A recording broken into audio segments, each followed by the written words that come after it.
Welcome, everybody. Thank you for your patience. We need a motion to adjourn from executive session. So moved. Second.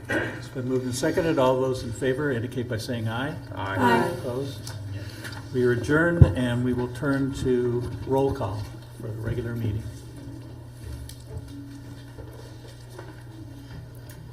Mr. Prethridge? Here.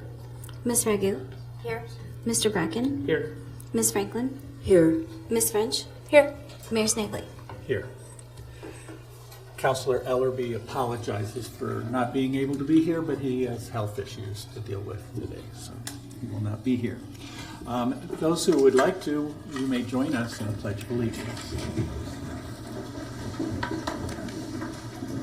I pledge allegiance to the flag of the United States of America and to the republic for which it stands, one nation, under God, indivisible, with liberty and justice for all.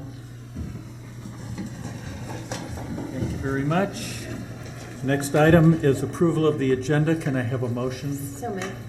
Second. It's been moved and seconded. All those in favor indicate by saying aye. Aye. Opposed? Thank you.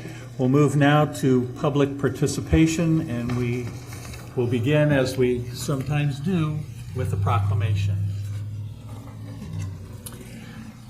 Whereas Caroline Scott Harrison was born in Oxford, Ohio at 2 South Campus Avenue on October 1st, 1832. And whereas her father, John Witherspoon Scott, was a professor at Miami University and her mother was Mary Neal Scott. And whereas Caroline met Benjamin Harrison in Cincinnati while her father taught at Farmers College. And in 1852, Benjamin graduated from Miami University and Caroline graduated from the Oxford Female Institute. They married in Oxford on October 20th, 1853 in her parents' home at 131 West High Street. And whereas Benjamin won the U.S. presidential election in 1888, and Caroline and Benjamin left for Washington, D.C. in 1889, and Benjamin Harrison became the 23rd President of the United States when he was inaugurated on March 4th of that year. And whereas Caroline was the first in the White House to have a decorated Christmas tree, and she was also responsible for having electricity installed in the White House. And whereas an advocate of education for women, Caroline agreed to raise funds for the Johns Hopkins Medical School in 1890 on the condition that women be admitted on the same basis as men. And whereas Caroline became the first President General of the newly formed Daughters of the American Revolution in 1890, and whereas Caroline Harrison's contributions as First Lady unfortunately are often overlooked, but she did much to further equality for women, and her plan for White House renovation contributed greatly to its future evolution. And whereas Caroline died in the White House on October 25th, 1892, and she was mourned by the nation, funerals were held both in Washington, D.C. and Indianapolis, where she is buried at Crown Hill Cemetery beside her husband, who died in 1901. And whereas a sculpture of Caroline Scott Harrison now sits in the backyard garden of the Oxford Community Arts Center, illuminating her importance to our community. Now, therefore, I, William B. Snavely, Mayor of the City of Oxford, Ohio, do hereby proclaim October 25th, 2023 as Caroline Scott Harrison Day and urge all citizens to celebrate her importance here in Oxford as First Lady. Excuse me, but that's a lot of reading. And I think we have somebody here to accept this. Pick up water. It should have been my water first. Heidi. How you doing? Let me see. Stand up.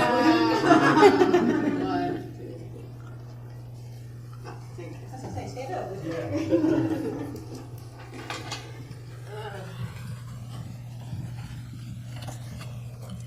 Yeah. Thank you. Thank you, Mayor. Thank you, councilpersons, and I'm very pleased to be here to speak today. Thank you for allowing me to speak on behalf of the Oxford Community Arts Center as its executive director and meet one of our strategic goals, which is to give the council an overview of our most recently completed fiscal year and give you a little something of where we are and where we stand today. So I thank you for this opportunity to share our successes. Hey, we're already up. Cool. And I apologize for reading from prepared statements, but in consideration of your time, I want to clip through this pretty quickly. So, yeah. Hopefully. There we go. Oops. Cool. So on October 29th, so October is such an important month for the OCAC as well, Oxford Community Arts Center will celebrate 22 years as an established cultural asset in Oxford while tirelessly preserving the beautiful 174-year-old Oxford Female Institute. At our core, we comprise 3 full-time and 7 part-time employees, a board of trustees, 7 operational committees, instructors, interns, and volunteers who share a love of the arts and the building's historic place in the Oxford landscape. The organization's mission is to enrich lives through the arts, to preserve a cherished part of Oxford's history, and to build a community that ensures that future generations have equal access to the arts to explore and connect their inspiration to imagination.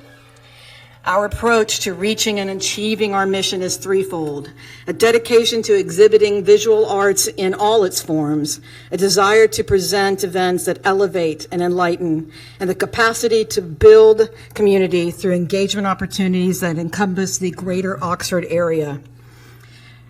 So these metrics reflect the most recently completed fiscal year.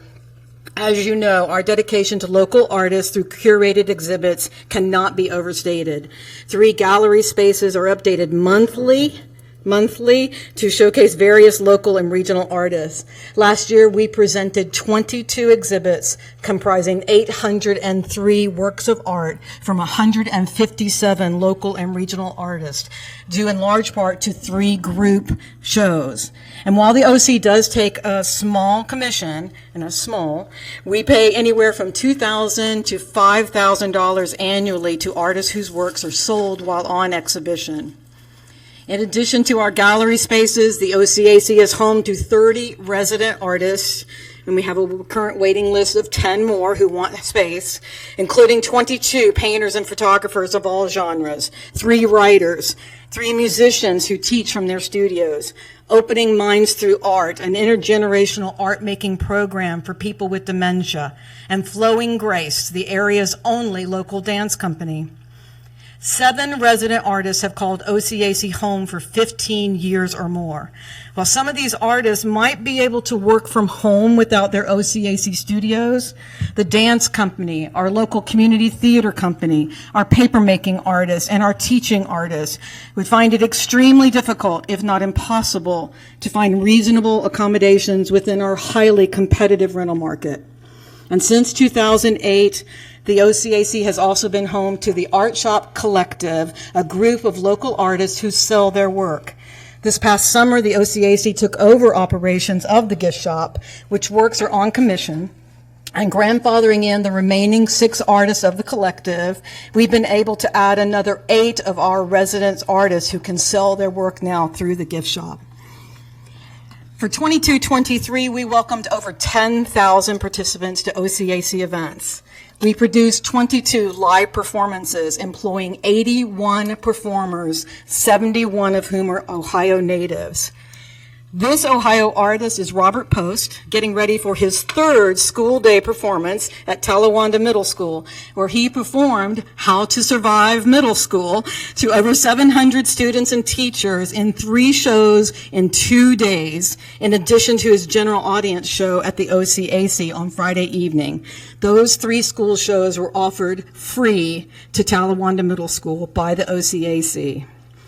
We offered 31 classes to ages 18 and over, and 18 classes and camps for younger students. We've had great success with After School Art, a low-cost program for elementary school students, and the Art Club, a free after-school program held at Talawanda Middle School. 6 summer camps this past year for kids included 3 sessions of summer theater, gardeneering, and our first ever Dungeons and Dragon camp. The OCAC employs numerous Cincinnati area-based arts groups to provide live entertainment or instruction. Our past bookings include the Bayokoto Dance Theater, Children's Theater of Cincinnati, Cincinnati Playhouse, Off the Hill, Cincinnati Shakespeare, the Cultural Center of India, Madcap Puppets, and My Nose Turns Red Puppets. Over the past 10 years, the OCAC has booked over 60 performances for young audiences featuring regional and national companies. This is in addition to the annual outdoor performance from Cincinnati Shakespeare, a partnership with Enjoy Oxford. And we are thrilled to be part of our Great American Eclipse Weekend, along with the city of Oxford, when we'll be offering Mr. C live areas everywhere on Friday, April 5th, along with being part of a movie festival on Sunday before the April 8th event, which is going to be so exciting. I can't wait. Sorry, that was off the cuff. In 2022, we revitalized the Tensoko Concerts, our general audience performance series. I am a member of the Ohio Arts Professionals Network, and I attend our annual state and regional booking conferences to scout out national and international talent. And on November 4th, we will have an Italian fingerstyle guitarist playing at the OCAC, which is another exciting event. Our annual community reach includes over 2,000 recipients of our monthly newsletter and targeted emails, over 5,500 followers on various social networks, including TikTok, and an average of 4,300 views on our website. I think our impact is most felt in our community engagement events and programs, low to no cost activities, often in collaboration with other community organizations. We work with 21 Oxford organizations and Miami University departments to reach the broadest possible audience with the greatest array of programs and initiatives, more than we could ever do on our own. Our fall festival, Howl at the Moon, which is coming up next week, Tuesday, October 24th from 5 to 7, just saying, serves over 350 participants in both 21 and 22. In December, Holiday Fest is a partnership with the Talawanda Band Boosters, and in the past, Oxford Parks and Recreation.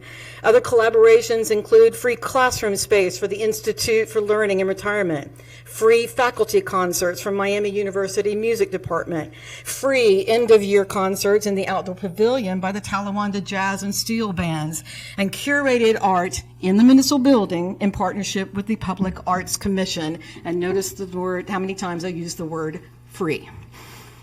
We're particularly proud of Chocolate Meltdown, once a fundraiser in partnership with the Richard and Carol Cox Art Museum at Miami that now encompasses more of the uptown area and businesses, including partnerships with the Parks and Recreation Department, Enjoy Oxford, and the Chamber of Commerce.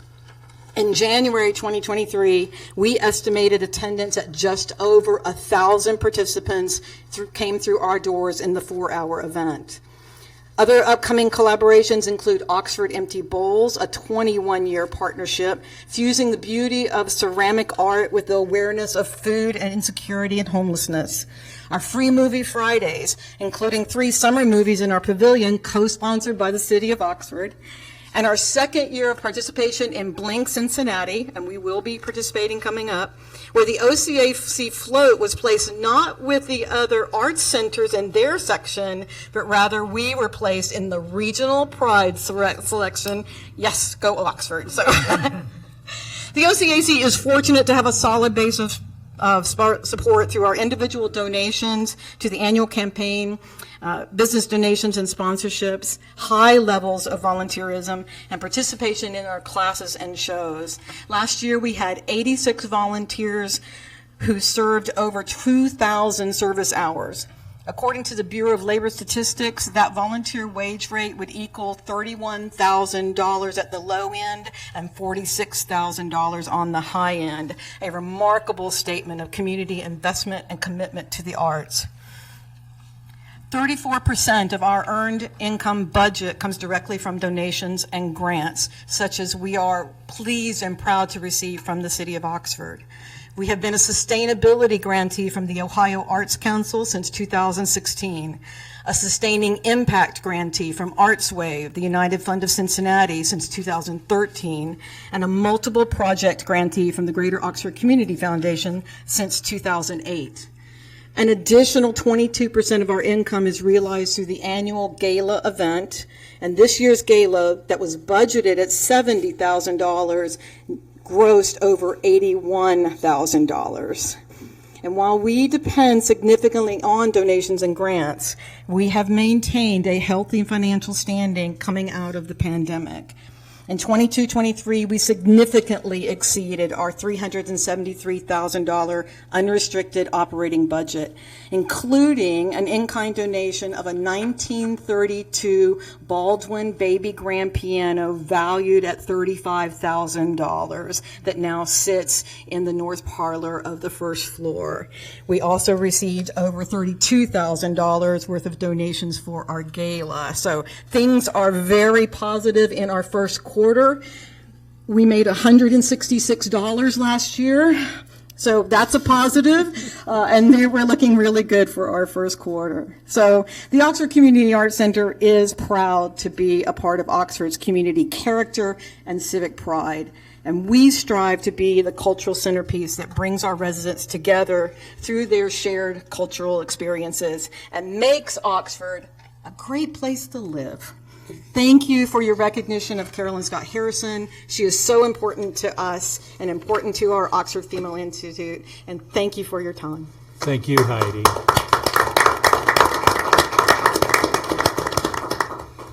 The OCAC is a true community treasure, and we appreciate all the work you put into it. Okay, at this time we will allow anyone wishing to address council about items that are not on the agenda, or if they're on the consent agenda, to come forward at this time, state your name and address for the record, and we keep track of time to be fair to everybody. So you have 5 minutes if you want to take that much, but at 5 minutes, I will shut you down. Sounds good. I'm Shauna Rosenberg, and I live at 1036 Arrowhead Drive, and I'm actually going to pass this out to all the counselors.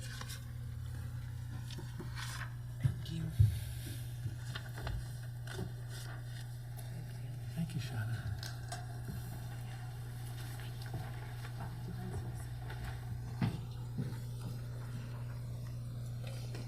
Thank you so much for your time. I'm actually here as the Executive Director of ThredUp Oxford, which is a unique nonprofit started here in the Oxford community to creatively address the problem of textile waste.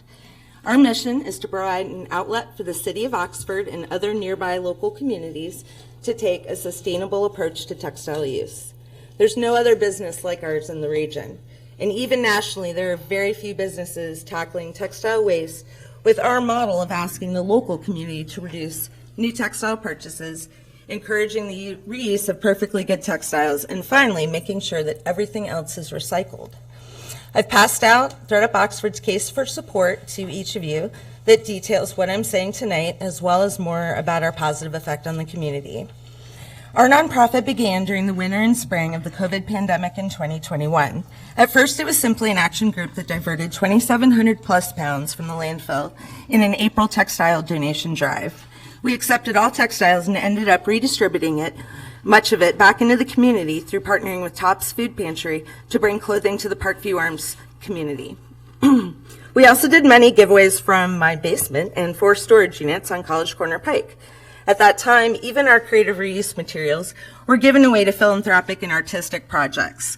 All the labor to sort, display, and store the massive amount of material we were diverting from the landfill was my own, my family's, and that of many wonderful volunteers that believed in our mission.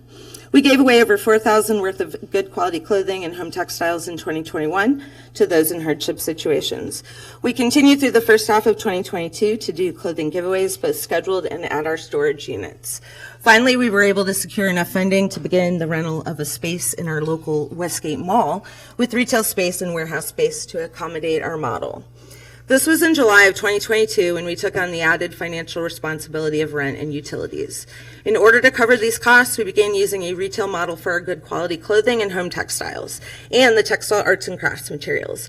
This necessitated expanding our business to having a part-time employee in late 2022, and then 3 more through the first half of 2023 to also help with creative reuse retail and warehouse operations. Selling secondhand items at a fraction of the cost of brand new is a critical part of our mission to convince the community to change how they view their textile use. Our low cost is helpful also to those using vouchers called Karma Bucks that we provide to local social service agencies and school districts. We partner with these organizations because we believe that a healthy community has a healthy wardrobe. Everyone should have access to the clothing that not only helps them secure and keep employment or go to school, but helps them to feel more emotionally satisfied and less stressed about their clothing. After a few months at our location in Westgate Mall, it became apparent that if we were to run a well-utilized secondhand clothing and home textile store that would also serve as a place for social service clients to shop with vouchers, we would need more space. In September, just 1.5 months ago, we opened Uptown Threads, a new business uptown that sells just our secondhand clothing and home textiles. We are now maintaining our old location as our textile arts and crafts store, creative reuse space, and warehouse for selling, sorting, processing, and storage. With 2 locations and 7 part-time employees equaling 2 full-time equivalents and more planned for 2024, we're starting to provide some real economic impact to the Oxford community. More employees will also be required as we expand our services in 2024 to include the shredding of textiles at the end of their useful life and then finding products to be made with it. Am I okay? You got less than a minute. Yep. Okay. We're on track to receive 40,000 pounds of material in 2023. This is 20 tons this year that we have pledged to redistribute back out as either reuse or recycling. So I'm just going to take the last few seconds that I don't get to read this and just say that we did send the city manager today a request for a grant of $25,000. Any amount of that would be very helpful in our organization. Currently, my position is unfunded, and we do have about 4,000 hours of volunteers this past year alone. And so I hope that you read our case for support and realize the good that ThredUp Oxford is doing for the community. Thank you very much. Thank you, Shauna. That was perfect time. Thank you very much. Hello, Ann. Welcome. Ann Pure. I live on Dana Drive in Southern Knowles. I'm speaking as facilitator for Oxford Citizens for Peace and Justice and with our board president, Barb Caruso. Yesterday, we sent out an open letter to our listserv, and I forwarded a copy of that letter to members of council, along with the statement I'm reading now. So I excerpt from that letter. It has been over a week since the attack by Hamas terrorists on the Israeli Jewish people. It was and is a horror. We recognize the virulent anti-Semitism that continues to be at work in the world and in our country, and now we are witnessing the ravaging of Palestinian people whose homes are leveled and who are forced to run or be killed by a government's bombs. It seems to us none of this historic and contemporary conflict has been inevitable, but reflects a dearth of ethical imagination and a viewpoint that elevates values of control, possessiveness, and righteousness, that equates might and right, that sees things as a zero-sum game, that uses tools of oppression and appropriation of the power to define, stigmatize, and name one-party animals and the other filth, thus dehumanizing both. This is not a world, a home we want anyone to live in. We believe OCPJ has and should advocate for and use different tools as we discern and act on our mission. Since our focus is local, we begin with listening to our communities and acting in solidarity with other neighbors. What we hear is that in Oxford, the global is local. The threat is everywhere. And Oxford, fortunately, has a history of responding to threat. One such response was initiated in 2017 in solidarity with the national Not in Our Town movement. The communities of Oxford and Miami took a joint stand against hatred and bigotry with the kickoff of our Not in Our Town initiative. in response to local incidents of intimidation, as well as those that had occurred nationally. The Not in Our Town mission is to guide, support, and inspire people and communities to work together to stop hate, address bullying, and build safe and inclusive communities for all. Last Thursday, I attended a program at Hillel at Miami. The gathering was designed to help to provide a deeper understanding of who the Jewish people are, while also providing campus and community partners with tangible ways to help Jewish students feel not only safe on their college campus, but truly welcomed. Lieutenant Fenning of the OPD attended as well, as did 10 members of the administrative staff at Miami. We heard that many Jewish students at Miami feel safe from immediate attack, but many do not feel welcomed. They are targets of online bullying. They wake in the morning to swastikas on the whiteboards on their doors of their residential homes. On Monday, we read about the stabbing murder of 6-year-old Wadea Al-Fayoum in an attack motivated by hate for Muslims and the fighting in Israel and Gaza. Wadea lived in Will County, Illinois, a mere 270 miles from Oxford. We must be open to hearing about incidents of Islamophobia locally and stand ready to address it. As we listen today, we hear that as a consequence of genocidal terrorism and advent of war in Israel along the Gaza Strip, Jewish and Palestinian people in Oxford and everywhere are experiencing a renewed threat, even as they are grieving the violence and loss. We believe it is time for us, for the city and university, to recommit to the principles of Not in Our Town. And so moving forward, OCPJ is going to continue solidarity with Hillel, conduct at least one program in our town hall series focused on the crisis, invite official recommitment to Not in Our Town and the issuing of an updated resolution, create opportunities to discuss this topic at an annual Bread Not Bombs dinner, which we invite everyone to attend on Saturday, November 4th at 5 o'clock at Holy Trinity, and affirm and publicly disseminate a peace pledge. Building on the Not in Our Town pledge, we openly affirm that peace will not result from war. So with this message, we urge the city to join with us in listening and demonstrating solidarity. Thank you, and thank you for all the work in the past. Thank you, Ann. Thank you for coming. Is there anyone else who would like to address council tonight? Okay. Hearing none, we will move then to the consent agenda, and I would entertain a motion to approve it. So moved. Second. It's been moved and seconded to approve the consent agenda. Are there any items to be removed? Hearing none. All those in favor of approving the consent agenda say aye. Aye. Opposed? Okay. Consent agenda is approved. We'll move to resolutions. You can read the first one. A resolution authorizing the city manager to enter into the Lake Forest Drive sanitary sewer and related infrastructure construction agreement with Four Leaf Development, LLC. Okay. And is there a motion to adopt this resolution? So moved. Second. Thank you. Doug? Yes, thank you. At the September 5th meeting, council adopted a resolution authorizing the city manager to enter into the Lake Forest Drive sanitary sewer construction agreement with Four Leaf Development, LLC. Under that agreement, the city would utilize current surplus South Point TIF revenue and wastewater capacity benefit charges from the southeast quadrant for the agreed total amount of $746,000.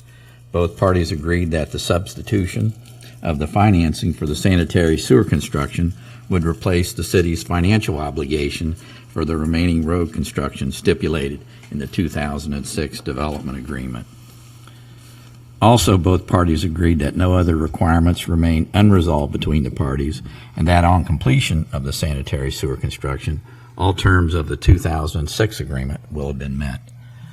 This proposed project would include a lift station and forced main connecting to the annex sanitary sewer.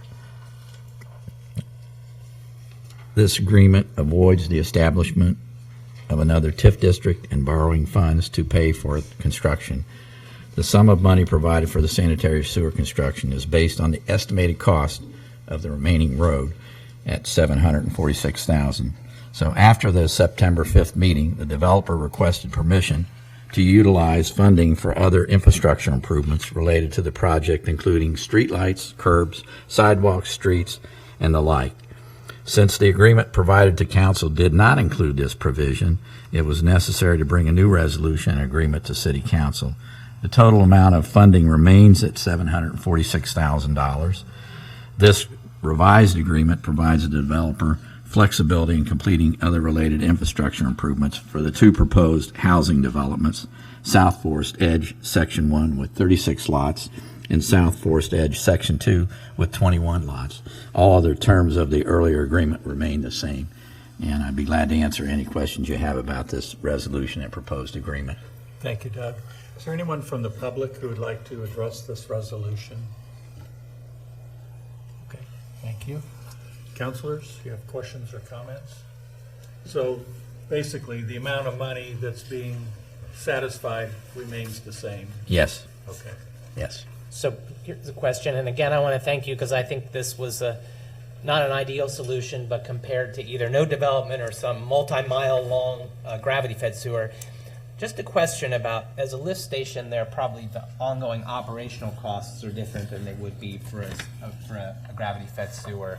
I see that there's a maintenance bond for a year, but does the maintenance costs of this become the city's responsibility from the moment it's dedicated, or does the developer, the neighbor, have any special burden to maintain what's like kind of a more costly infrastructure than normal? Well, as we'll review tomorrow, the city's fee ordinance requires a district surcharge of an additional 50% volume fee, which is currently $4.08 per 100 cubic foot, with surcharge at $6.12. So that will cover future maintenance costs. So even though we didn't have a lift station, our fee ordinance anticipated that? Yes. Thank you. Yes.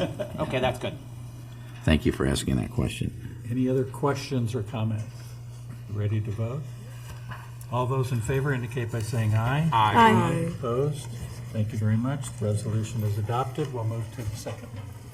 A resolution authorizing the city manager to enter into a development agreement with Hotel Group LLC. Okay, is there a motion to adopt this resolution? Second. And it's been moved and seconded. Doug? Thank you. This development agreement is for the Fairfield Inn Hotel project, which is located off of State Route 732 and the terminus of North Campus Avenue. It incorporates the Planning Commission's recommendations for the conditional use, which you'll be reading later. Also, it states that the proposed zoning will be general business district or agricultural open space if the hotel is not built within 2 years, and the Oxford Hotel Group LLC agrees to annex the property to the city.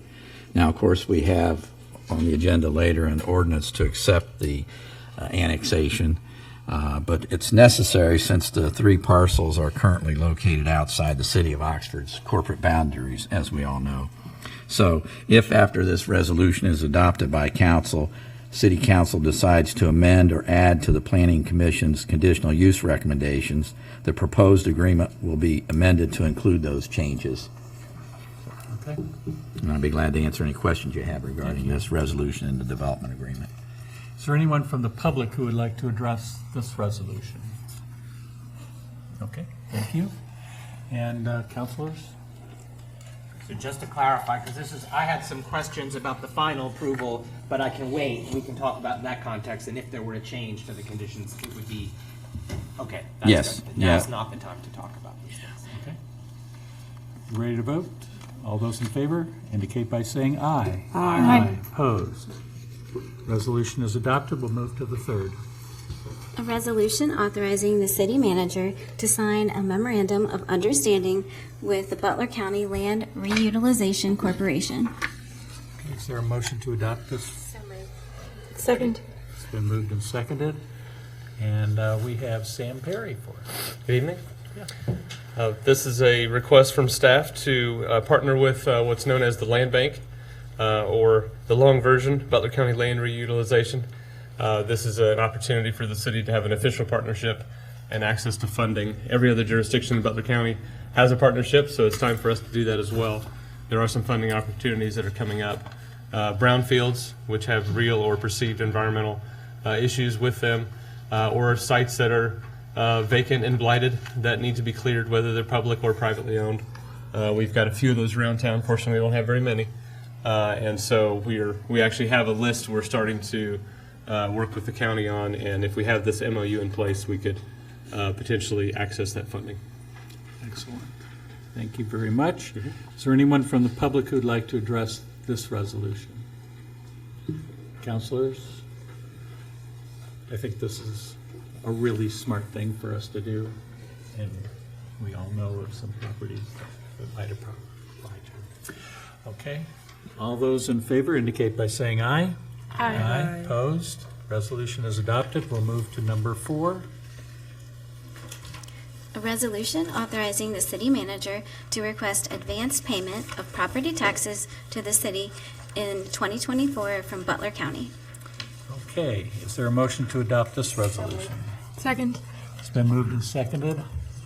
Our finance director is here. Good evening. This is just the annual resolution to request the advanced property tax payment that we receive biannually, Okay. cash flow purposes. Pretty regular thing that we do. Yes. Okay, thank you very much. Is there anyone from the public who'd like to address this resolution? Thank you. And councilors? Okay. All those in favor indicate by saying aye. Aye. Opposed? Thank you very much. The resolution's adopted. We'll move to the final one.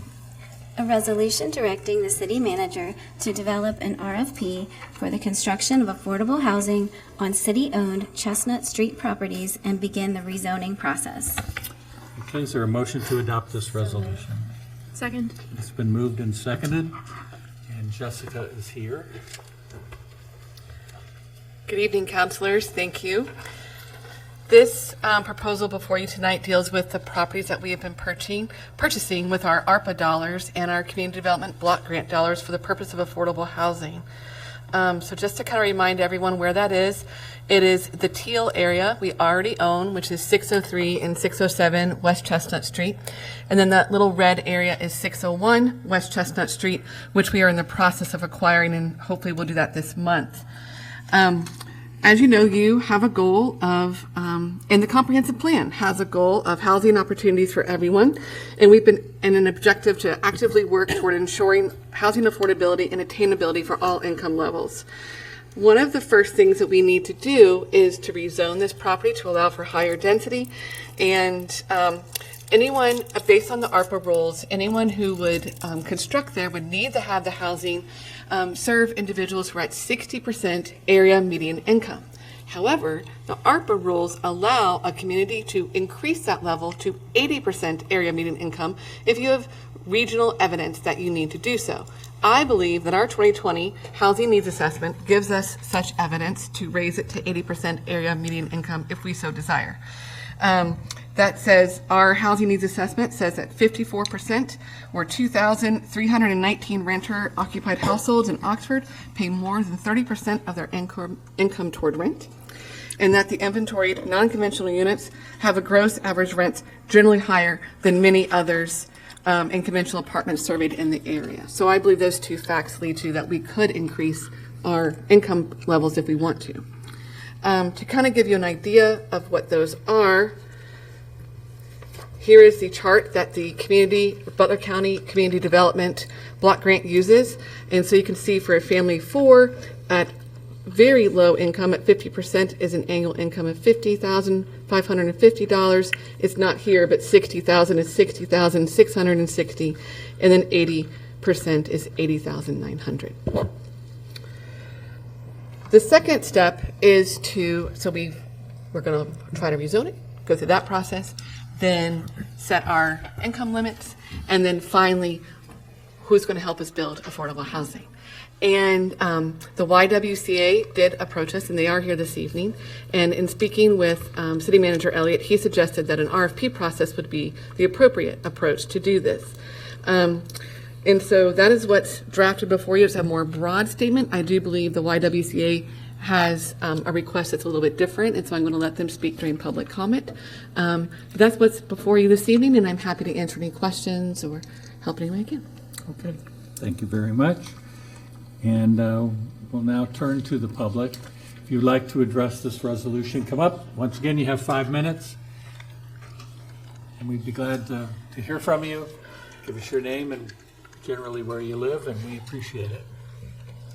Good evening. Thank you, Council and Mayor. My name is Dawn Anderson Thurman of 1570 Grand Boulevard, YWCA Hamilton, and I am the director of their Domestic Violence Center. And much like Ann was up here speaking about, we are here to eliminate racism and empower women, and we condemn all forms of violence. And we work tirelessly, myself not only, but also those wonderful individuals behind me, to do what we can to eliminate violence that impacts families and survivors of domestic violence. And one of the most challenging aspects that we face every day when we work with these families that come into shelter is, where will you go once it is time to leave shelter? Shelter is a temporary stay. And so we have many barriers and challenges that survivors face in terms of where can we find not just affordable housing, but safe, affordable housing is a major need. And we know that children who experience violence and trauma have lasting impacts that looks like trouble in school, anxiety, withdrawal, and higher rates of suicide attempts.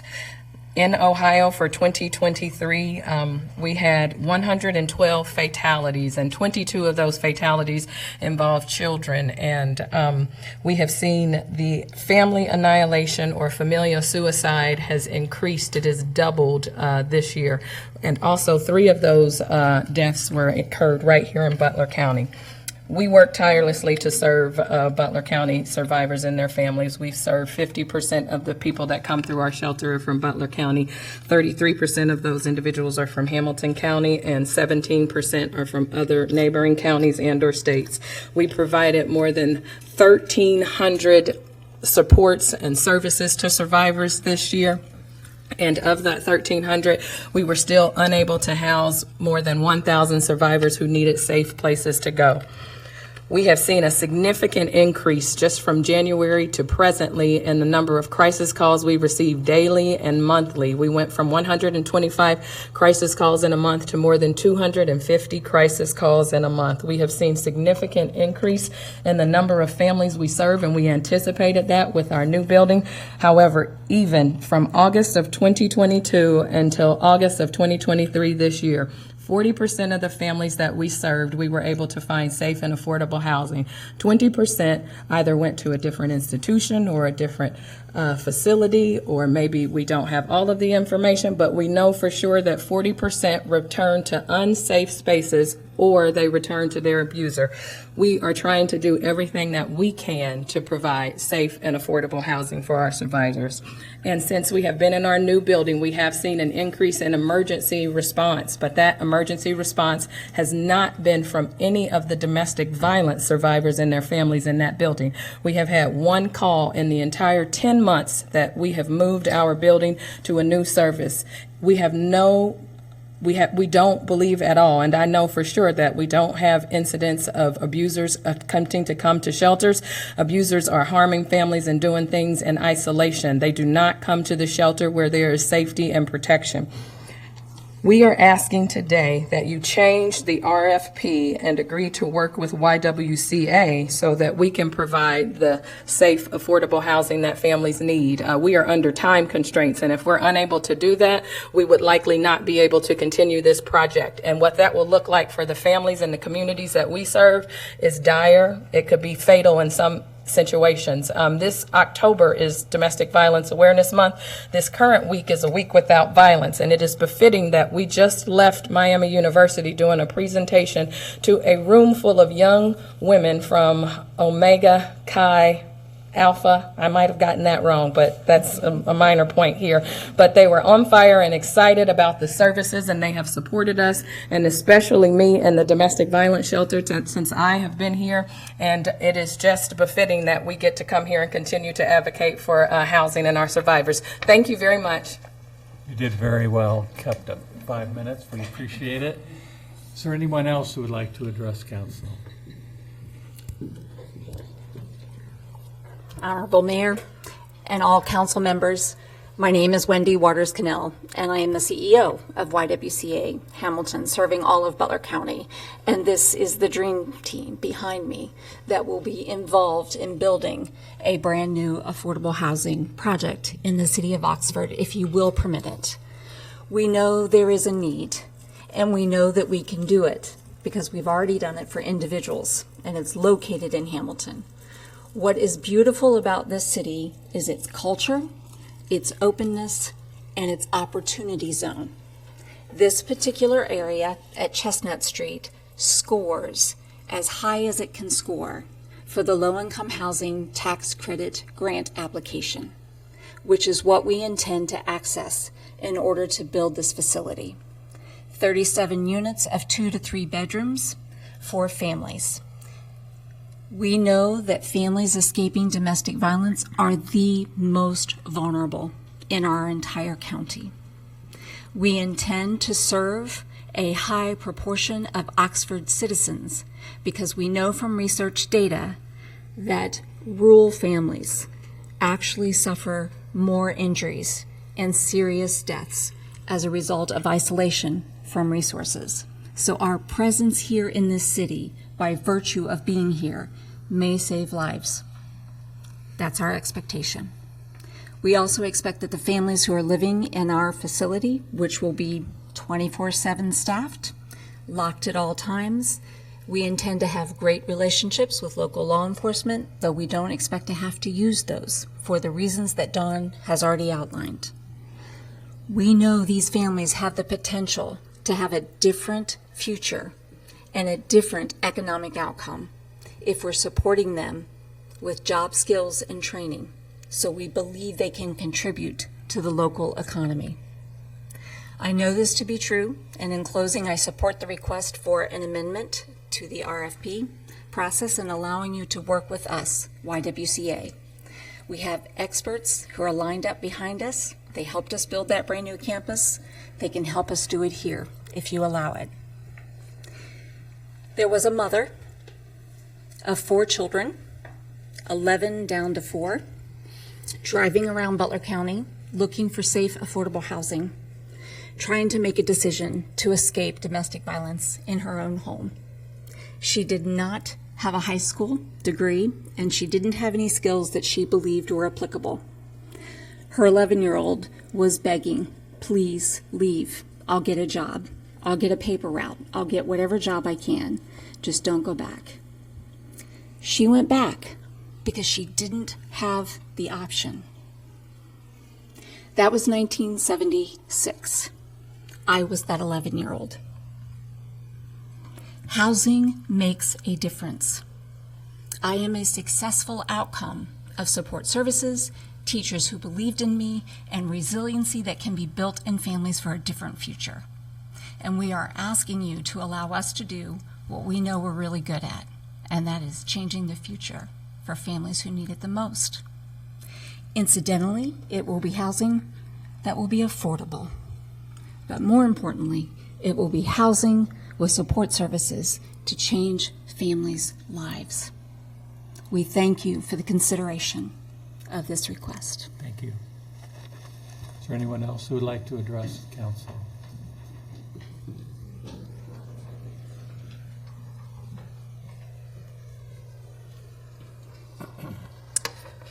Ann Fuhr, I live on Dana Drive in Southern Knowles. I'm speaking now as one of 4 members of the planning group of OSH, Oxford Area Solutions for Housing, in consultation with other members of the group. And I want to start by adding to what I was going to say. I have tremendous respect for and believe in the importance of the work of the YWCA. And one of our planning group members, Diane Ruther Vierling, had a long history of employment with and collaboration with the Y.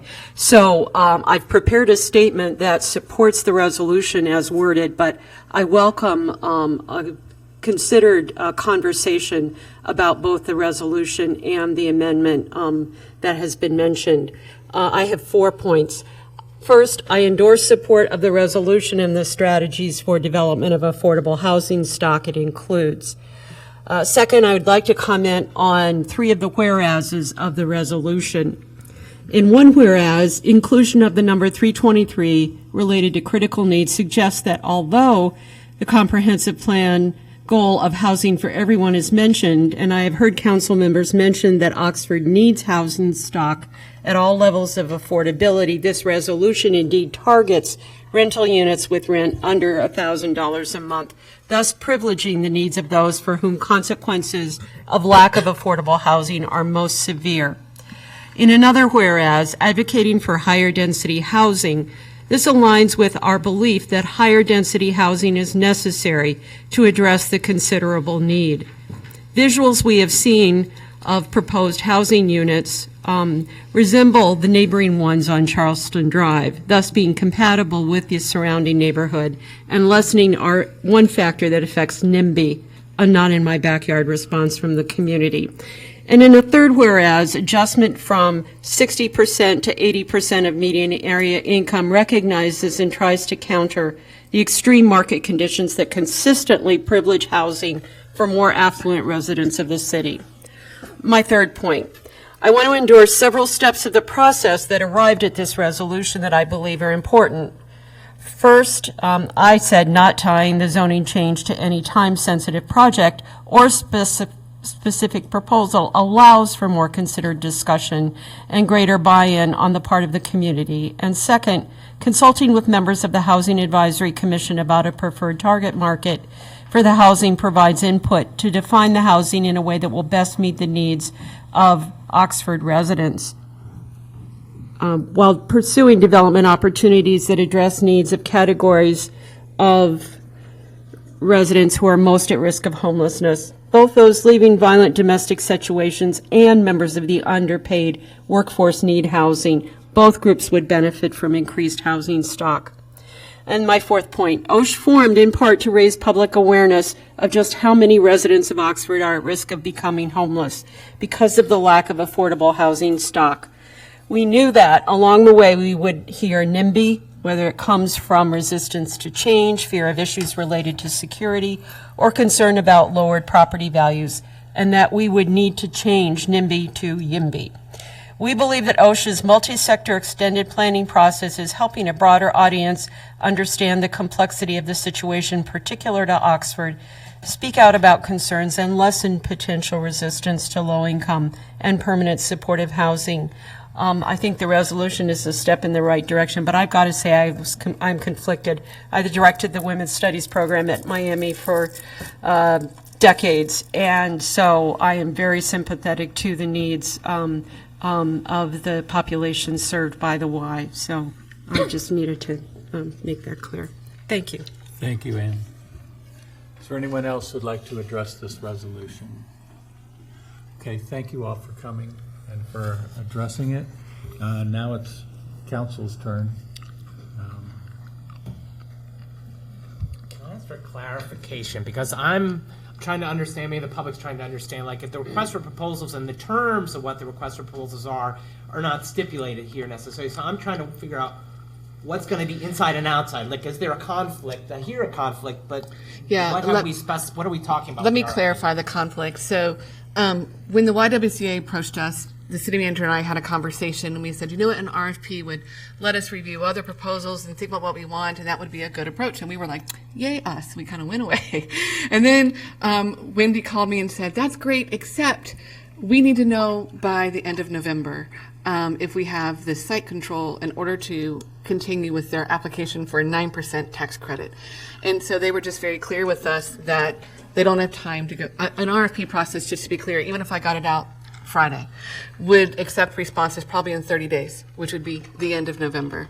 And then we would need a few weeks to score an award, and so you're automatically into middle of December. And so they're just reporting back that they just don't have the time. And so that is where the conflict is. And so I wanted to share with you the draft that we presented with an RFP, which in honesty, if we move that direction, will probably mean they don't have an opportunity to apply for the 9% tax credit.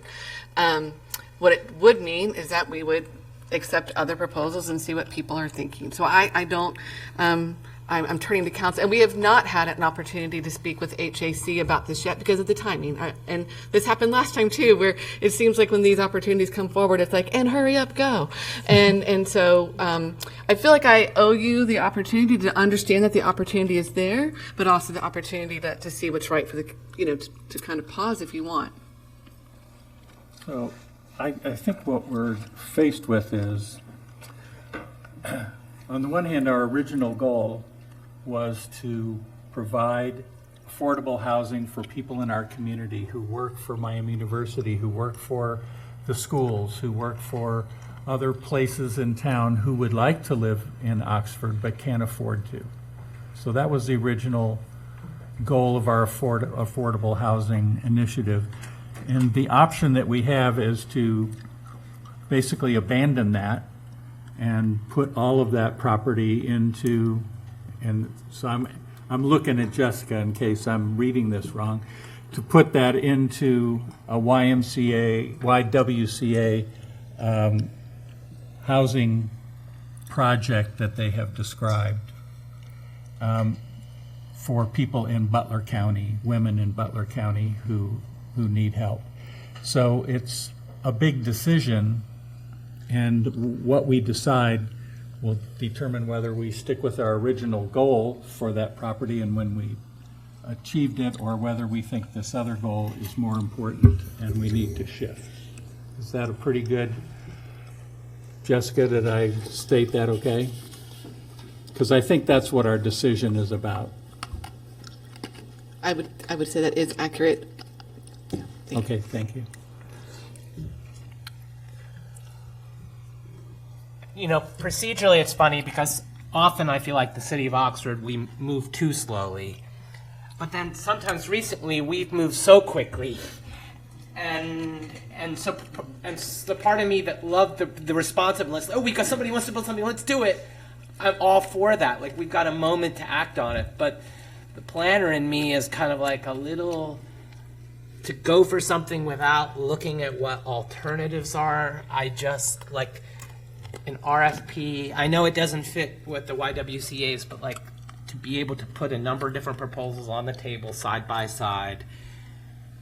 We may miss 1 year's cycle, but I just, having already voted to potentially rezone a part for what, like, it's, I would like to be a little more methodical, even if it just takes a few months, because we're not going to have these kind of properties very often, and we're going to have to weigh different values of, like, how much social services versus housing, what kind of housing, and so I don't want to be so slow that we miss an opportunity, but I also don't want to foreclose on getting to choose among possibilities. Okay. Anyone else? I have a couple questions, and maybe you won't be able to answer this, but what would that 9% tax credit, like how much does that, what dollar amount would that be? And is this, I don't know, whoever wants to answer it. May I ask? Yeah. May I ask Wendy? Okay. Sure. And is this something that, when we're looking at grants or other developers, is this something where, like, we may not have that many, you know, and this is something that we're really missing out on? Or, because I'm assuming you're bringing it forward because we're, like, this is an awesome project and a really good organization, and we're nervous we might be missing a boat on something, but fair. The 9% low-income housing tax credit grant is a multi-million-dollar grant, close to $10 million, that would take care of the majority of the funding for this development. It's soft debt, but we would also leverage other sources of capital, which was in the packet that I emailed you, including OMAS dollars, CDBG funding under ARPA through Butler County that we've already approached. We are hopeful that we will be the successful awardee, but I want to be completely transparent. We are in the balance of state. We are competing against 80 counties for this grant, so it is highly competitive. But we're really good at this, and we have really good relationships, so we are optimistic that we would be strongly considered for this award. Do you feel like there are other awards that will come up, or is this like, this happens once every 30 years? It's once a year, and we already missed a cycle last year, so this is our second attempt at this. And the first site, of course, was our original site in Butler County, right there in Hamilton. It doesn't score as well as this one does. This site scores better because of its location. And is there a chance that a portion of that housing could be directed towards exactly what the mayor was saying about our original intention about families that work here so they can live here, or is that not a possibility? The way that we're structuring this for LIHTC with supportive services to make sure that we have staff in the building It is for this vulnerable target. My only plea to you as council would be that these are, in fact, potential employees for Miami University and for other businesses here in Oxford. Can I ask a question, Mayor? Yeah. Wendy, this has moved awful fast, and Jessica and I haven't had a chance to discuss everything, but one thing you mentioned was, and I don't know your exact words, you have to provide them with some sort of letter that shows that you have control of the land. What does that mean? Because we have a rezoning process, and we couldn't commit until that zoning process is complete, because if it doesn't succeed, then you can't build your project. So I guess I need to know, or council needs to know what that means. It means both. We do have to have the rezoning taken care of in order for the site to be controllable. And then we have to have a letter of intent that's contingent on us being the successful awardee of this 9% tax credit. Would such a process even be possible under our, a planning commission Yeah. Thank you, Wendy. We appreciate it. I guess one of the things that comes to my mind is there are potential other properties that could even score better if FRC and TOPS make their decision of what property they want to go to. Not to interrupt, but I'm so confused because no, actually, we looked at several other parcels, some in city control and some not in city control. And unlike last time where, College Corner Pike scored better, this time with this proposal, Chestnut Street, and that's where it's a moving target all the time, and it's really confusing. But in this cycle, Chestnut Street scores higher. So it's really confusing, and I wish I had a more clear answer, but I don't. I do want to be clear. To Doug's point, I did ask the same question. The model group would be the developer. They are a deeply respected affordable housing developer. And I spoke with the model group representative and I said, can we do both?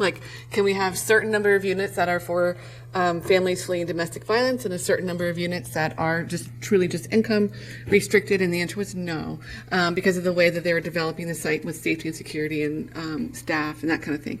And so that was my first question as well.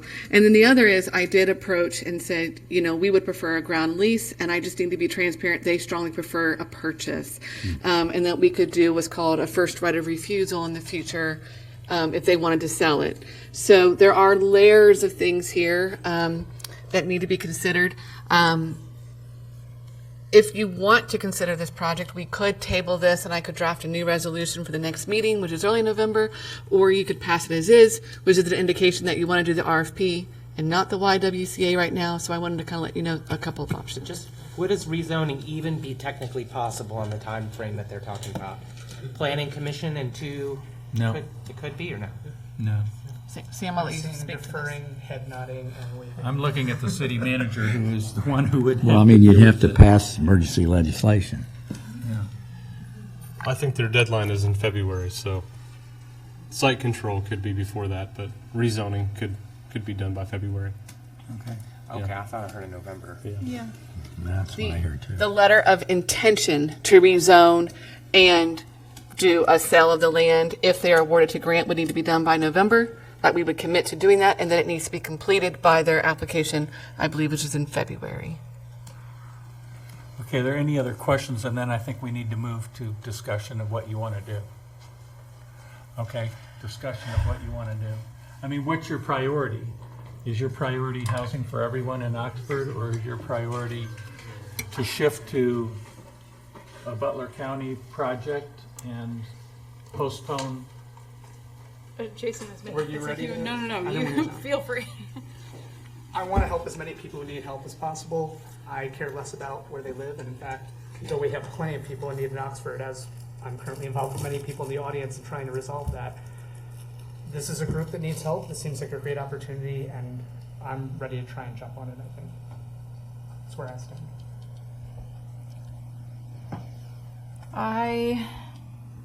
Yeah, this is a toughie.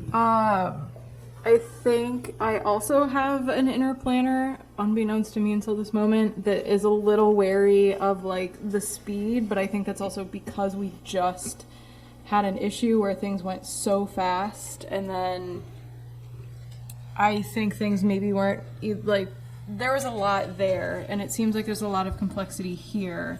And I worry that if we go at this supersonic speed, that we're gonna miss some stuff.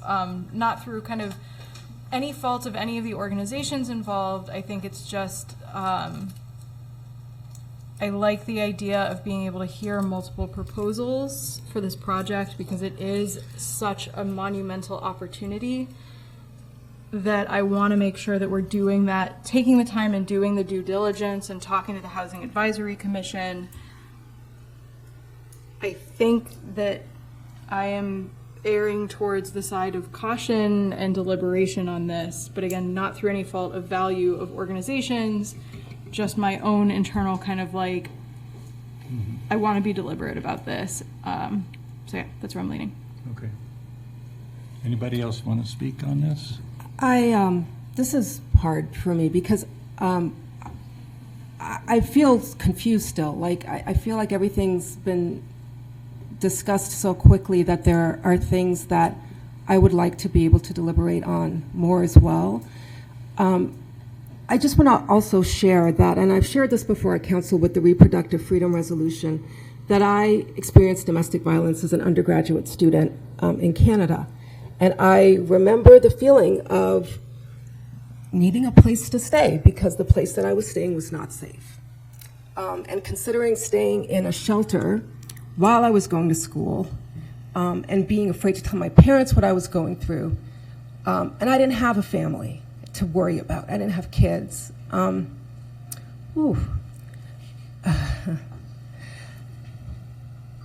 It was so important to me that when I moved to the East Coast, I volunteered at a domestic violence shelter, and there were 3 places that I could have volunteered. One was the courthouse as an advocate for women, and it was women. One was at the home, the shelter, and the other place was at the drop-in center. And I chose to volunteer at the drop-in center. And what I learned through that was that actually the drop-in center was a more dangerous place to be than the home itself, because that's the place that women came to first for help, and that's the place that the abusers would often follow them to. So we had a phone where we had a direct line to the police, and sometimes we needed to use it. We had windows that were closed and covered, so some of the abusers couldn't look in and see where their partner may have gone within the space. I believe that the homes are not necessarily the most dangerous place, and a lot of people worry that if there are women and families who are fleeing domestic violence in the community, that will automatically bring a lot of violence to that space. That's not necessarily the most dangerous space. So I support what was shared there. As a city councilor, the decisions I make can't just be about me, and I do feel like there's a need for more thought about this. This feels rushed to me. And that's why I'm torn. There's the personal feeling, but then there's the sense of understanding what staff needs are and community needs are, and we have commissions that this typically goes through, and I'm going to err on the side of that. But I want to thank you for coming and for sharing. I think this is one of the hardest decisions to make because you make a really persuasive argument for your case, and I think that there's no one on council who would suggest that that is not a worthy cause. And perhaps with time, to think about different properties and to look at the options and to have the time to go through it thoughtfully, we could contribute to this project. But I guess I fall where you do, Amber, and I think that given the time frame that we have and the purpose that we stated when we started all this, and that when we applied for the ARPA funds, that we should maintain that original course. I still have another question, because I know that a lot of research has probably been done looking at different groups. I'm assuming this got brought forward, I don't know whoever, I'm assuming this got brought forward because it seemed like such a good opportunity. and I'm also wondering, like, if this doesn't go through, will you come back again next year? You know, like, this isn't your only time to come to us, right? Like, if we have an RFP, and I know that you might miss this 9%, and I feel like it's so hard. I can't imagine a more worthy subsegment of the community that we should help. And it really just feels like I want to say yes, right? And it just feels so hard with how rushed it is. But I love going fast. So I'm like, if y'all say that this is no, this is amazing opportunity, this is going to be millions and millions of dollars, I'm all about that. It is on the agenda because we were approached by the YWCA and the Model Group, both of whom are highly respected organizations in our community. But at the same time, it felt like it was, and just after what we just went through a few weeks ago with another developer in another part of town, I just felt like it wasn't our job to not let you know that this opportunity has been presented. And it was really hard. How do we word it on the resolution? So we opted for what we did tonight, and then chose to kind of let you know about their proposal, and they sent you the email, which is why we took the approach we did. Yeah. So I guess I would say that, I mean, I'm comfortable with the resolution as it's currently worded, because I think one could move forward about it. I mean, we haven't even acquired, we just acquired the third parcel, just like last. It still has to occur. You know? So things are moving pretty quickly. And so to me, I feel like with this resolution, I think we know rezoning, we can get that into gear. And lest there be concerns about NIMBYism, all the parcels to the west on Chestnut on that side of the road are already R3, right? You know, so this is not, there's support for that kind of zoning there, both based on the goals and the neighborhood context. And that can get going. One could do as expeditious an RFP as one can do. If it can't line up with, I want to do it expeditiously, but I feel like I have to see more than one option. And again, that gut part of me, we've done a lot of rushing around. We're going to look at a hotel that we've kind of I like to move, but I want to feel good about the decisions that I had more than one choice. So thanks. Are we ready to vote on this? Okay. This is a voice vote. So all those in favor of the resolution as presented to us indicate by saying aye. Aye. Opposed? Okay. Resolution is adopted. I'm sorry. We can't do everything that we want to do. There's a lot that we want to do. We'll move then to ordinances on first reading. You can read the first of two. An ordinance amending ordinance number 3697, supplemental budget ordinance number 6, to make supplemental appropriations for fiscal year 2023 and declaring it an emergency. Okay, and because it's declared an emergency, is there a motion to adopt? So moved. Second. It's been moved and seconded. Heidi? Good evening again. I'm bringing forward this ordinance and asking that it be passed as an emergency for our employee benefits fund. Doug presented an ordinance to you tonight that replaced the one that was part of the agenda. When we were forced to do this in 2017, and when we were reviewing that ordinance, we realized that the funds were not only coming from the general fund, they were being transferred from other funds as well. So we revised that ordinance and brought a new ordinance to you tonight. Our stop loss reimbursements, as well as our prescription rebates, has brought in $528,616 this year, well over our budgeted reimbursement of $230,000. With both types of reimbursements comes expense, however, and not oh, sorry, I lost my place. So we are requesting an additional $500,000 in appropriation to get us through the 2023 budget. The fund balance in the employee benefit fund has been declining over the last few years. Each of the last 3 years, our expenses have exceeded revenue, thus leaving us in a position to take action. We are currently reviewing renewal and are seeing a savings in preliminary numbers. We will be bringing some prescription savings plans on board to help alleviate the cost burden to our employees and to the city, as the prescriptions are the driving force of our current deficit. We're asking for a one-time transfer of $400,000 from the fund balances to the Employee Benefits Fund to allow for cash flow for our final claims. So this is our self-insurance program? Yes. Okay, thank you. Is there anyone from the public who would like to address this ordinance? Okay. Mayor, if I might, I think it would be proper that you make a motion to replace what we handed out tonight with what's on the agenda. Okay. All right, I didn't see that. So do I need to make a motion to Yeah. substitute? To substitute. Substitute what was provided. It doesn't have a number. You know, the ordinance provided by staff For this ordinance. for what's on the agenda. Yeah. It's just very similar, but more detail. It's been moved and seconded. Discussion. All those in favor indicate by saying aye. Aye. Opposed? Okay, so now we are looking at the one that was handed to us. Okay. Any comments or questions? And once again, all it does is we're taking the money out of each fund in proportion to the number of employees that are charged to those funds. Okay. Everybody clear? All right. You may call the roll.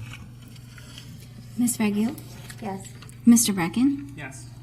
Ms. Franklin? Yes. Ms. French? Yes. Mr. Prethridge? Yes. Mayor Snavely? Yes. Okay, the ordinance is adopted. We'll move to the second. An ordinance amending ordinance number 3697, supplemental budget ordinance number 7, to make supplemental appropriations for fiscal year 2023. Okay. Welcome back, Heidi. So we have several issues. We do need additional revenue and appropriations for the increase in income tax, which is not a bad thing, to help cover the additional costs of professional services, our retainer, and our refunds. So that's $140,000 in the general fund, $10,000 in the fire fund. Additional appropriations needed for the completion of the retropay in relation to the police contract that was recently signed, and that was $180,000. Additional appropriation is needed for the completion of the retropay for the non-contract employees based on the passage of the salary ordinance for 2023, authorizing an additional 2%.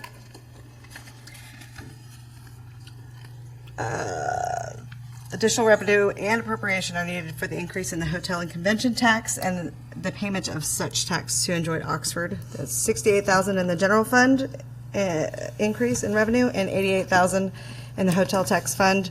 The reason there's a $20,000 difference is that $20,000 was budgeted in the housing trust fund for short-term rental tax. So that it's split between the hotel tax fund and the housing trust fund, so that makes up for the additional $20,000. Additional revenue and appropriation is needed for money donated by the McCall Hyde Foundation to assist with social service needs. Ashley and the police department will be using those funds to address social services. Additional revenue and appropriation is needed for grant money awarded by Oxford Community Foundation for the replacement of sliding windows in the concession at the community park. There was also a bat issue that needed addressed, and therefore additional funding is needed to cover the cost of the exclusion. That was $16,687 in the general fund with $2,776 in revenue. Additional appropriation is needed for the expense of legal fees related to our current litigation. Additional revenue and appropriation is needed for the donated funds from Miami for the Holiday Fest activities. And finally, additional revenue and appropriation is needed for the exceeding expectations of the concession stand sales and costs related to that, as well as an increased electricity cost. Okay. Did you mention the fire fund? What that is? I'm sorry? There's Fire Fund 418. The additional funding in the fire department was for the income tax. Okay. Additional income tax. Okay. Thank you. Are there any? Is there anyone from the public who'd like to address this ordinance? Okay. Councilors? We will vote on it next time. That's why it's first reading, but this would be your opportunity to ask questions. I hate to see money spent on litigation. Sometimes people sue the city of Oxford, and you know who it costs? The taxpayers of the city of Oxford. Exactly. So Especially those when who they're frivolous. So those who frivolously sue us cost their community members dollars that could be spent. $32,000 could go a long way with the city of Oxford instead of we had to spend it that Exactly. way. Thanks. Yep. Anyone else? Okay. I couldn't agree more with your comments. All right, second reading. Read the first one. An ordinance accepting the annexation petition from Douglas R. Elliott Jr. for 6.726 acres of land in the Township of Oxford, Butler County, Ohio, and accepting said territory to be annexed. Okay, is there a motion to adopt? So moved. Second. It's been moved and seconded, and that's Doug. Yes, thank you. And I just recognize that we didn't include any discussion in my report to council in this agenda packet. I apologize for that. I missed that when we went over the agenda Friday, Your Honor. So let me just give you a little information that's mentioned in the ordinance, which is up for a second reading tonight. So the Butler County Commissioners approved this expedited Type 2 annexation petition, which was filed on June 7th, 2023, at their August 7th, 2023 meeting. And the petition, of course, is for 6.726 acres of land, 3 parcels off of State Route 732 and the terminus of North Campus Avenue. A Fairfield Inn Hotel, 92 rooms, is proposed for this site. The City of Oxford, of course, requires that properties wishing to be served by the extension of municipal utilities must annex to the city, and so that's what this petition is all about. So after 60 days transpired, you gave a first reading to this ordinance at your last meeting, and it's scheduled tonight for passage. This is an ordinance to accept the annexation, and then 30 days later it will be effective. Thank you very much. Is there anyone from the public who would like to address this ordinance? Okay. There's no changes in this from the last? There are no changes from the Okay, last. So we did discuss it at our last meeting. Yes. And is there any discussion from council? Hearing none, you may call the roll. Mr. Bracken? Yes. Ms. Franklin? Yes. Ms. French? Yes. Mr. Prethridge? Yes. Ms. Ragu? Yes. Mayor Snavely? Yes. The ordinance is adopted. Property is annexed. We'll go to number 2. An ordinance approving a conditional use permit application to allow for a new hotel to be located at 525 North Campus Avenue, Oxford, Ohio, 45056, with conditions. Okay, is there a motion to adopt the ordinance? So moved. Second. It's been moved and seconded. Sam? Thank you. This is related to the previous item because this property is currently outside the city limits, just recently annexed. So no changes from the previous first reading. We did change the attachments to remove the older site plans. There was some confusion apparently on which one was the latest one. So that was just made reference by a hyperlink to the previous ones. And the only one that's in there is the latest one. No other changes. Okay, thank you very much. Is there anyone from the public who'd like to address this ordinance? Okay, thank you. Yeah, sure, come on up. Again, just give us your name, where you live, and we'll give you 5 minutes. Well, I'm Neil Burnett, and I'm with Oxford Hotel Group. I live actually in Burgersville, Indiana, just south of Indianapolis. Really, just a couple of comments quickly on the document, and we have basically quite a few items, but there's in particular there's an item 2, and it's just really more of a comment from our understanding. So it's our understanding on the traffic study that there's analysis forthcoming upon the access point permit, which is issued by the ODOT. So that's merely a comment. And then there is an item 6 concerning the easement. And as we all know, there's been a little issue contacting the people on the north side of the property line right there. And so with working with recommendation from the city, what we're going to do is we're going to incorporate a dashed line into that north side of our property line so that at such time whenever there is an easement or anything in place, it will be there. So it's shown to the drawing on that item. So and then so we are doing that. And then the Last item is item 9. And again, it's more of a comment. It was just our understanding that the fire hydrants are at 300-foot intervals and recommendation with the fire chief. But that is all. Okay. Okay. Thank for you your very time. much. We appreciate your involvement in our city. Yeah.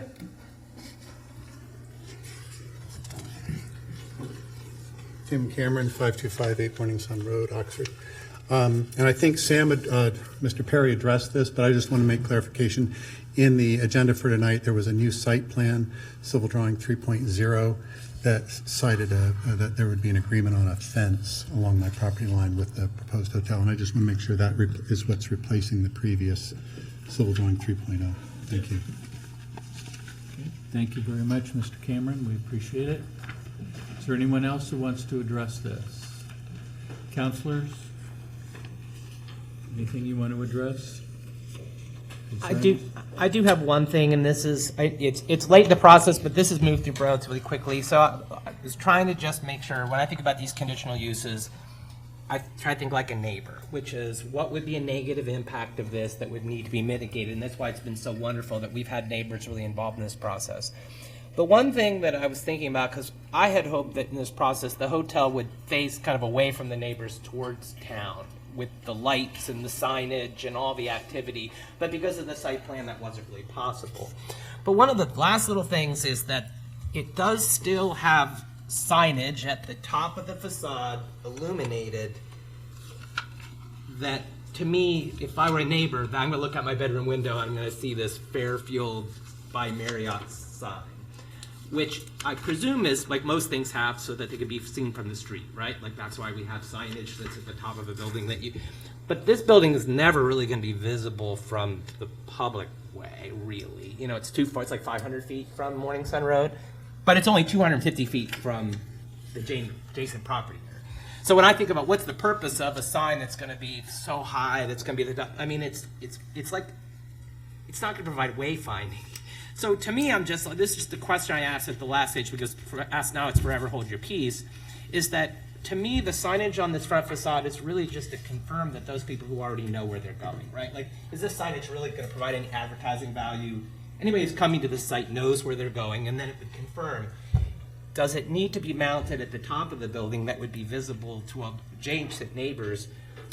Or could a sign like that be mounted on the canopy over the front door with equal effect for the visiting guests, yet without the potential negative consequences for the neighbors? That's just I guess a question. It's like, could signage, instead of being mounted and lit on the front of a facade that then is visible to neighbors but not to the public really, could it be mounted, for example, on the canopy with the same effect for the hospital, for the hotel?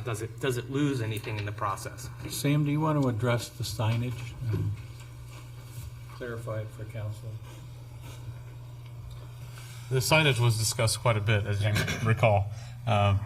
My recollection of the image that was presented was it was a stock photo of the hotel. I don't think it was the final location of the signage. I also had some concerns about lighting, not just of the signage, but of the building itself too. So I think if that's a concern of the majority of council, this group has been very good to work with and been receptive to comments and feedback we've provided. So even without revising conditions, I think if there's a concern there, to relocate it in a place that accomplishes the purpose of confirming where an individual is, I think that would be fine. There's probably also franchise requirements that need to be met as well. I know there was concerns at planning that we discussed about the purpose and the location of the signage, and there's a waiver in the conditions for the number. So yeah, I think we would be open to that. Yeah, I was trying to go back to try to find like the photometric study. I presume it's going to be facade lit, and so I couldn't really go back through our documents to understand how bright of a facade this is going to be, and the lighting. So yeah, I guess that's my question is, without, I personally would love, and I don't know whether people share this, that if signage that could be equally functional for the hotel but less obtrusive for the neighbors would be preferable to me, and I think would mitigate the last hitch. Part of my problem, and I want to understand it, when one of the neighbors talked about it, it was a story-high sign on the top of the building. I don't see that in any of the drawings. What I see is a sign on the facade, which doesn't bother me. If I were going down a lane, I'd be happy to know that I had actually reached a hotel and not somebody's house, so. Well, I think it should still be visible. I'm just saying, for example, if it were on top of the canopy. Why would that be better than on the side of the building? Well, Because no. it's on the building. Well, it's on the side and it's on the front facade too, which Mr. Erickson's would be a direct line of sight from, for example, Mr. Erickson's home. Because he's 250 feet away and the road is 500 feet away. So to me, the purpose of that sign is like you're describing, you pull in and you can see it.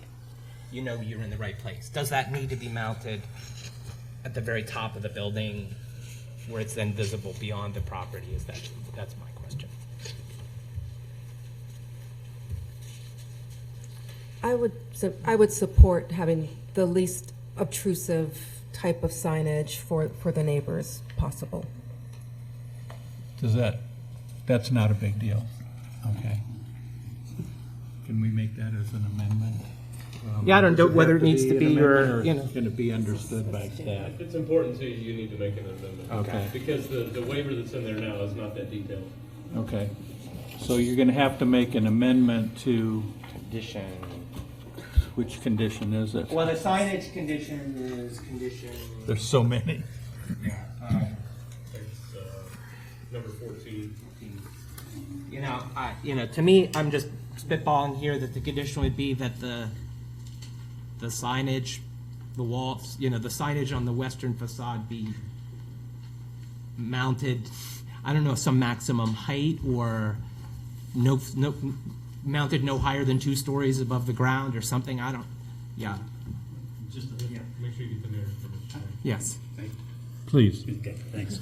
One thing we could consider too is we could maybe do an externally lit sign rather than an internally lit sign. So actually that light is actually just hitting that sign, so it's not reflecting outward, right, projecting. That would be a great change. So we'd be open to that. That's Yeah, and fine. maybe the condition is a performance condition that the visual impact on immediately adjacent properties be minimized.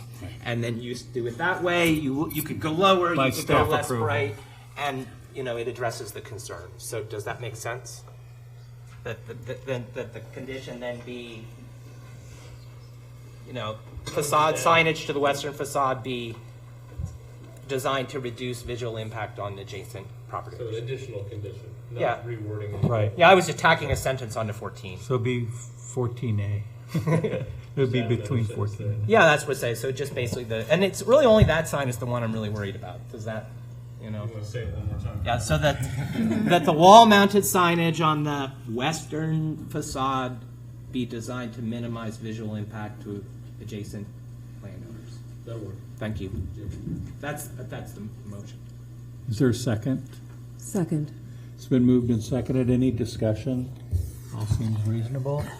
All those in favor of the amendment indicate by saying aye. Aye. Opposed? Okay. Thank you. Are there any other amendments or discussion that you'd like to have? Are you ready to vote? Please call the roll. Ms. Franklin? Yes. Ms. French? Yes. Mr. Prethridge? Yes. Ms. Ragu? Yes. Mr. Bracken? Yes. Mayor Snavely? Yes. This ordinance is adopted. Away we go. Away we go. Good luck. Yeah. I've mentioned before, I stayed at a Fairfield Inn, and I was pleasantly surprised. It was a very nice place. Well, it's a big investment in the city of One Oxford. of the nicest places. We want it to be right, but it's a good thing for Oxford, so thank you. So now we will move to communication and announcement. I'll start with City Manager Elliott. Thank you. Just a few items. I didn't get to share this with you at the last meeting since I was absent, but the Records Commission held a meeting Tuesday, September 19th at 5 p.m. As you know, I serve as the chair of the Records Commission, also the finance director, law director, and one citizen appointed by the city manager, Jackie Johnson, and then Brad Spurlock serves as an ex officio member.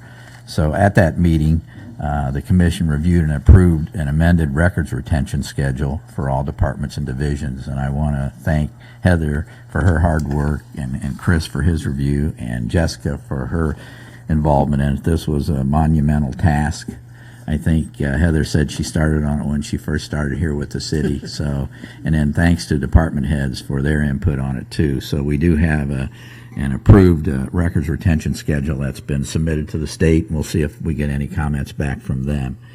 And then I also wanted to remind the public that Nancy Nix, the Butler County Auditor, will be holding a meeting at the courthouse here on October 30th, which is a Monday, from 7 to 8:30 p.m. to discuss the 2023 triennial real property update. As we know, the median property assessed value increase for the city of Oxford is 30%, and there are 3,311 real property parcels in the city of Oxford. I also want to remind council that tomorrow night we'll be back here again at 7:30 to review the city manager's 2024 proposed budget. And then also at that meeting, we'll be reviewing the 2024 proposed fee ordinance with council as well. And then the last thing I wanted to share with you is last week they had 2 home dedications, that is Habitat for Humanity, at their Reckford Woods subdivision. These are 2 homes that were built on Fuller Way. And I know the mayor was there, Jessica was there, Alex was there. Am I missing anybody else that was there? But it's a wonderful program that they have there. And there are 2 lots remaining to be constructed, and they'll be starting on those soon. So, you know, that's a great program that we've had in Oxford for a number of years. Years ago, I forget the year, Sam, Joe, some other department heads and I participated in the construction one Saturday, and you get a good feeling when you do that. And the last thing was that I had an opportunity to attend the pre-opening of the new Gobbler restaurant on that same Thursday as well. So that's all I have for you this evening. Thank you. Thank you. Mike? Thank you. Heidi? Okay. Chief?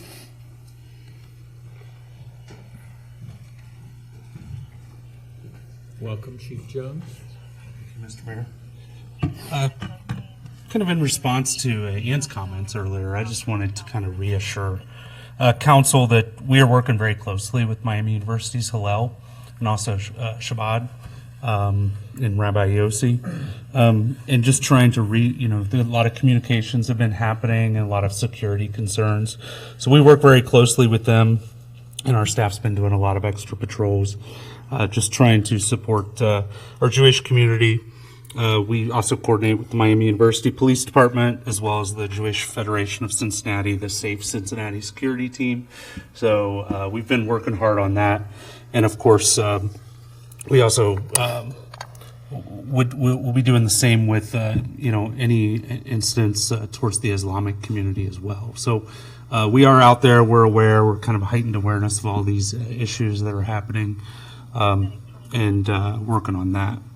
And I don't see Casey Waddell in the audience, so I guess I'm going to take the lead on talking about his events coming up with Thursday, the 26th, will be the Uptown Trick-or-Treating from 4:30 to 6:30.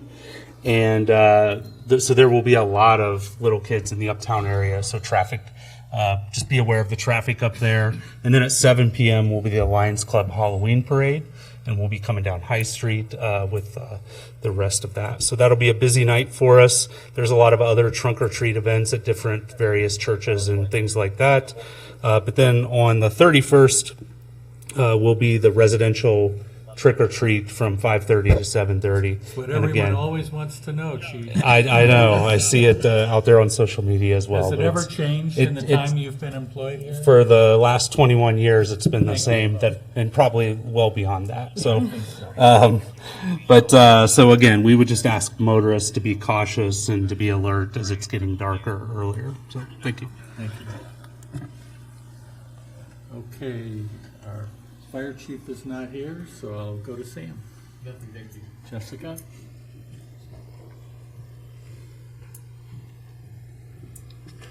I just want to extend a huge thank you to everyone who assisted with the Oktoberfest event. That is a monumental undertaking. So it's a great partnership with the Chamber, but just a special thank you to the members of the City Manager's team, Heather, Ashley, and Seth, and John Buckholtz, but also the Streets Department and the Police Division and everyone it takes to do these events. It was a cold, wet day, but I think a lot of people had a lot of fun. So thank you. Thank you very much. Heather? Nothing, thank you. Okay, Chris? Well, I just want to say thank you from a law director's perspective, because when you have a mayor who has such knowledge of Robert's rules, it makes the job a lot easier sometimes. I also want to commend council, because I think that people don't always understand what it's like in other areas, but this council does a wonderful job of discourse and discussing things in a way that is collaborative. And it happens in many communities, but not always. And elected officials sometimes don't get thanks for what they do. You give it more to other people than you receive it. So I say thank you for that. Super. Thank you, Chris. Alex? Yeah, I have a couple things. First of all, thank you to Ann Fuhrer and the Oxford Citizens for Peace and Justice for their statement. I'm going to operate under the principle of if you can't say it better, don't say it again. So I just want to heartily put my thanks and appreciation and endorsement behind that statement. So thank you. I will also talk a little bit about the dedication to for the Habitat for Humanity homes that I got to go to. I think we talk a lot about affordable housing. I'm also part of OSH, but it's a real game changer to have a little kid walk you through her house for the first time and show you the drawers that all work and open, and the dishwasher and the oven and the sinks and her bedroom. And just to see that family walk into a home that's theirs and is safe and is secure is something that I will never forget. So thank you for the extended invitation. It was actually a really easy commute for me because I live right across the street, so I was able to walk over, which was also great. And then finally, hearty thank you again to all the Oktoberfest folks. I know the weather was we used all our weather karma last year, I think, so we've got to work on distributing that a little bit better over the years. But despite the intermittent misting and the chill weather, I do think everybody had a really good time. The students that were in town were great, so I think it was, again, kind of proof of concept that we can do these types of events while it was over fall break, while the students are here. A good time was had by all, so rainy days can't keep the fun away from Oxford, and it was great, and I look forward to next year. Oh, and I will say I look forward to next year with the caveat of hopefully we can get a little bit better of like the beer ticket, like a ticket. The lines would get long. Nobody grumbled, which is really impressive given they were standing in misty cold, but I look forward to maybe having a better, more easy kind of access point for years ahead. That's it. Thank you. I just wanted to make a call out to someone special in the audience who's sitting next to my husband, who tried to leave. So his name is Antoine. He's our little brother, and I know, Chief, I've spoken to you about him. His big dream is to be a police officer, but he just enlisted in the Army, and with the end goal of hopefully getting the police academy paid for so that he can become a police officer, hopefully somewhere like Oxford, which would be wonderful. So if you don't need another reason to hope for not war and less armed conflicts, I mean, he is another reason why we should be hoping for peace and less destruction everywhere. Thank you very much. I enjoyed having lunch with you today. Oh, I want to thank the YWCA. Thank you for coming and for sharing, learning about your program. I'm sorry we couldn't make it work this time. I also want to say that we had a really successful living room conversation at the Interfaith Center. The topic was on abortion and abortion rights, and we had people who are across the spectrum in terms of their perspective on that, and we had a respectful, engaging dialogue.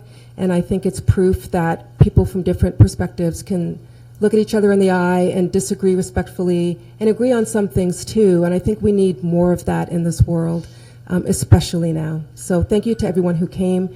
There's going to be one in November. It's, I believe, the first Friday, and it's on marijuana. So the election will have happened. So remember, there is an election, so please vote. And regardless of which way that issue goes, there'll be a robust discussion, I'm sure. So, thank you, Jason. I'm willing to say that there are Israelis and Palestinians who wish each other safety, peace, freedom, and that they are both together the victims of those who do not. And so I just want to wish peace upon the region and all those not in the region who feel for them. Thank you. So just another echoing the thanks about Oktoberfest. Outdoor events, you can't know what the weather's going to do, but the city and its volunteers and partners had done everything it could do to make the event as successful, and it was really a wonderful event. I look forward to, and you can't be put off by one bad year because that outdoor events happen. I do think that, like, while I think it's great that it happens while the students are gone, so we give them a reason to stay, I think given all the effort that goes into the vendors, it's a shame not to reach the vast majority of the population that's here. So I think that we should do this in a time where students can enjoy a really cool event and not feel like it was targeted for the one weekend when they weren't here. So thank you to everybody for that. A shout out, we should be hopefully getting the advertising out soon, is again, mark your calendars for November 15th, the Electrification and Efficiency Fair, which will be 6:30 to 8. Trying to nail down the location, but again, it's an opportunity to learn about how you can use the Inflation Reduction Act and all the generous tax credits that are in there to electrify your house, to make your house more efficient, to buy that EV you've been thinking about, to learn about what a heat pump is and how it works. Because some of us are planning for what we're going to do with our budgets for next year in our households, and how can you take advantage of these dollars to like make your house more efficient and sustainable and help Oxford get to neutral. So thank you. Thank you very much. First, I want to thank everybody on staff who dealt with our bizarre situation at our last meeting when our power went out in this building and people just came together and, we made it happen. I want to give special thanks to Heather and the rest of the staff because, we put it together in a way that worked and the public was able to hear and be heard, and we had a successful meeting. I want to echo the comments about Oktoberfest, and I wouldn't call it a bad year. I'd just call it maybe a wetter year, but I think we had a really good time, and I think that the point has been made now more than once, on more than one occasion, that having it on weekends when students are around is probably a good thing.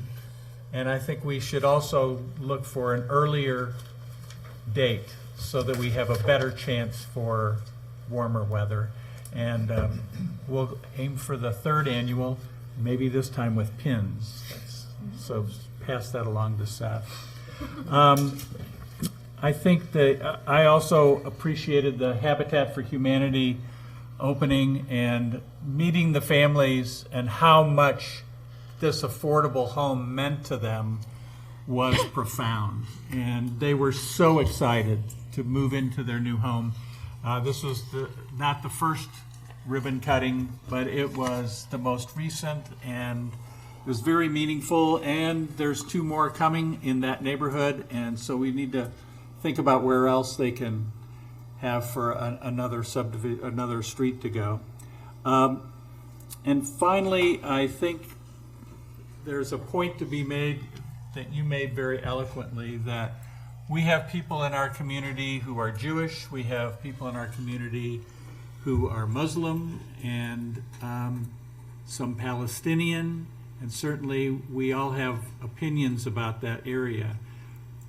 But we don't allow hate in our community. And we need discussion, and we need civil discourse, and we need respect for all of the communities within Oxford. And so I hope that that will prevail. And we all need to just kind of hold our breath, I think, a little bit for what happens halfway across the world.